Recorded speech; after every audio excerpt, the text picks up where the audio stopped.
Hi everyone, it's Derek from the Are You Ready podcast, and this is my reaction to the 3-0 victory today at home in the Premiership against St Mirren. Fantastic result, another clean sheet, and it was never really in doubt. I don't think we were the far better team all game. We had a ropey 5 minutes after the start back up in the second half, but other than that, it was a relatively simple game for us today. Maybe a wee bit sticky up front at times, and especially in the first half. But Jack Anick in goal for St Mirren was brilliant and largely kept them in it for the first half, I would say. First game at home this season at Ibrox in the Premiership.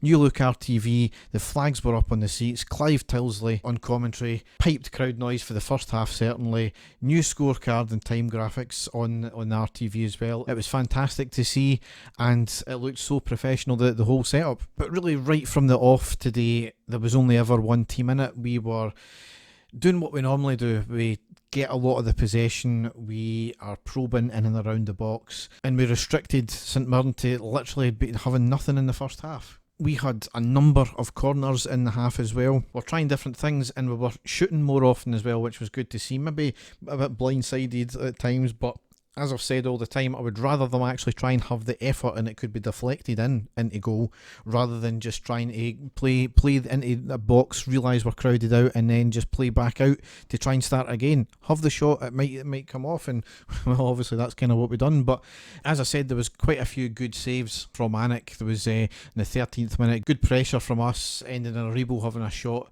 at quite a tight angle, but it was a fairly comfortable save. Aribo a minute later, he was on the right, he crossed into Morelos in the box, who in the middle of the box, he controls it, he turns, has a great snapshot, forcing a great save from Anick to put it out for the corner. A really good chance there. We did get the breakthrough though on the 23rd minute with an OG. We had constant pressure, we had a few shots deflecting out of the box. Morelos picks up the ball on the right side of the box, tries to shoot, it was maybe a cross, but it was deflected into the back of the net. Goldson was right behind the defender in any case, so if the defender wasn't there, I'm pretty sure Goldson would have bundled it over the line at the very least. Another great save from Anick a few minutes later. It was a great shot on the edge of the box. And then on the 37th minute, we were unlucky not to go 2-0 up, where a corner was knocked away, but only as far as Tavernier, and from about 22 yards he controls it, and then he had an absolute blistering volley which was dipping in, and another great save from Anick. That was probably the best other chance we had in the half, but it was another great save, and as I said, he largely kept them in it.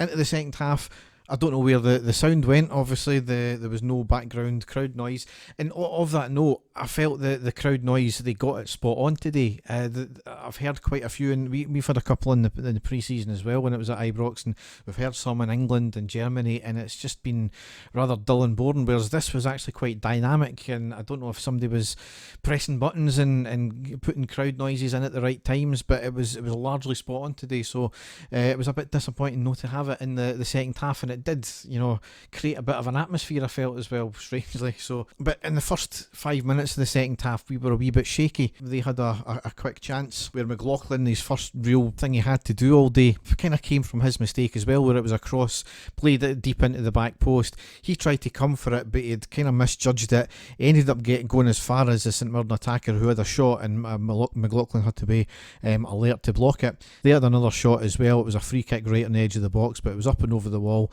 McLaughlin was aware of it, and it was a fairly routine save. And then we knuckled down the second half, and St Mirren never created anything else.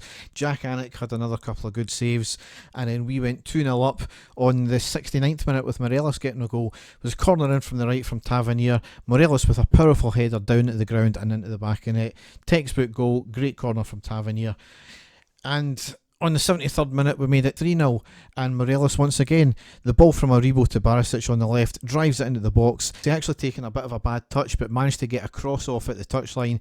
Keeper gets a touch, but it goes right under him, falls to Morelos, who all he had to do was tap it into an empty net. Simple a goal as you like. Bit of fortune with the keeping there. The only kind of mistake Anick done all day, but it was a great cross anyway.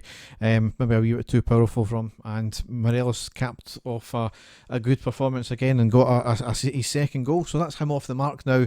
If he's still staying with us, then hopefully that was a wee bit of confidence boost that he needed. And then we made a few substitutions right after that. It was a triple sub. Morelos, Jack and Aribo came off.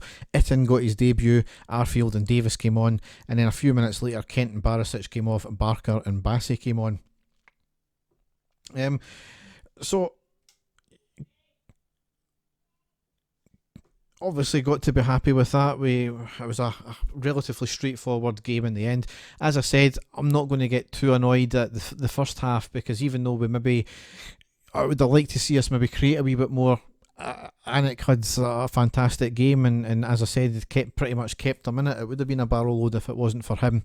Man of the match for me today. I don't think there was any standout players. All the players were solid. There was nobody particularly bad.